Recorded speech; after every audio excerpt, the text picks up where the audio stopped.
ओम श्री परमात्मने नमः। वंशीधरं तोत्रधरं नमामि, मनोहरं मोहहरं च कृष्णं, मालाधरं धर्मधुरन्धरं च पार्थस्य सारथ्यकरं च देवं। कर्तव्यदीक्षां च स्मत्वशिक्षां, ज्ञानस्य भिक्षां शरणागतिं च ददाति गीता करुणार्द्रभूता, कृष्णेन गीता जगतो हिताय।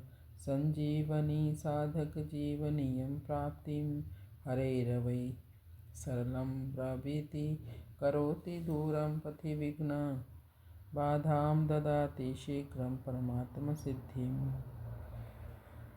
गीता की महिमा। श्रीमद् भगवद गीता की महिमा अगाध और असीम है। यह भगवद गीता ग्रंथ प्रस्थान त्रय में माना जाता है। मनुष्य मात्र के उद्धार के लिए 3 राजमार्ग प्रस्थान त्रय नाम से कहे जाते हैं।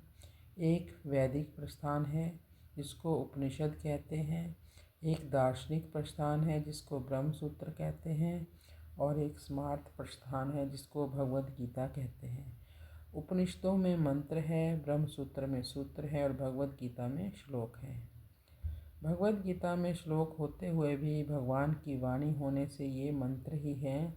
इन श्लोकों में बहुत गहरा अर्थ भरा हुआ होने से इनको सूत्र भी कहते हैं।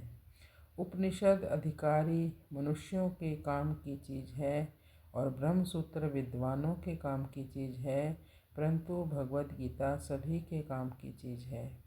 भगवद गीता एक बहुत ही अलौकिक विचित्र ग्रंथ है। इसमें साधक के लिए उपयोगी पूरी सामग्री मिलती है, चाहे वह किसी भी देश का हो, किसी भी वेश का हो, किसी भी समुदाय का हो, किसी भी संप्रदाय का हो, किसी भी वर्ण का, किसी भी आश्रम का कोई व्यक्ति क्यों न हो।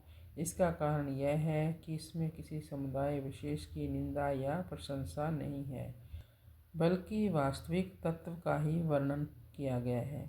वास्तविक तत्व परमात्मा वह है जो परिवर्तनशील प्रकृति और प्रकृति जन्य पदार्थों से सर्वथा अतीत और संपूर्ण देश काल वस्तु व्यक्ति परिस्थिति आदि में नित्य निरंतर एक रस एक रूप रहने वाला है। जो मनुष्य जहाँ है और जैसा है, वास्तविक तत्व वहाँ वैसा ही पूर्ण रूप से विद्यमान है, परंतु परिवर्तनशील प्रकृति जन्य वस्तु व्यक्तियों में राग द्वेष के कारण उसका अनुभव नहीं होता। सर्वथा राग द्वेष रहित होने पर उसका स्वतः अनुभव हो जाता है। भगवद गीता का उपदेश महान अलौकिक है। इस पर कई टीकाएँ हो गई और कई टीकाएँ होती ही चली जा रही हैं। फिर भी संत महात्माओं विद्वानों के मन में गीता के नए नए भाव प्रकट होते रहते हैं। इस गंभीर ग्रंथ पर कितना ही विचार किया जाए तो भी इसका कोई पार नहीं पा सकता। इसमें जैसे जैसे गहरे उतरते जाते हैं वैसे इसमें से गहरी बातें मिलती चली जाती हैं। जब एक अच्छे विद्वान पुरुष के भावों का भी जल्दी अंत नहीं आता, फिर जिनका नाम रूप आदि यावन मात्र अनंत है, ऐसे भगवान के द्वारा कहे हुए वचनों में भरे हुए भावों का अंत आ ही कैसे सकता है। इस छोटे से ग्रंथ में इतनी विलक्षणता है कि अपना वास्तविक कल्याण चाहने वाला किसी भी वर्ण, किसी भी आश्रम, देश, संप्रदाय, मत आदि का कोई भी मनुष्य क्यों न हो, इस ग्रंथ को पढ़ते ही इसमें आकृष्ट हो जाता है।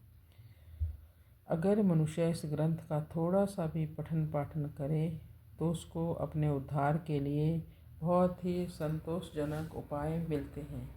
हर एक दर्शन के अलग अलग अधिकारी होते हैं, पर गीता की यह विलक्षणता है कि अपना उद्धार चाहने वाले सब के सब इसके अधिकारी हैं। भगवद गीता में साधनों का वर्णन करने में, विस्तार पूर्वक समझाने में, एक एक साधन को कई बार कहने में संकोच नहीं किया गया है। फिर भी ग्रंथ का कलेवर नहीं बढ़ा है।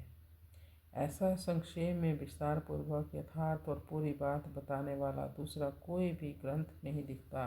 अपने कल्याण की उत्कट अभिलाषा वाला मनुष्य हर एक परिस्थिति में परमात्म तत्व को प्राप्त कर सकता है।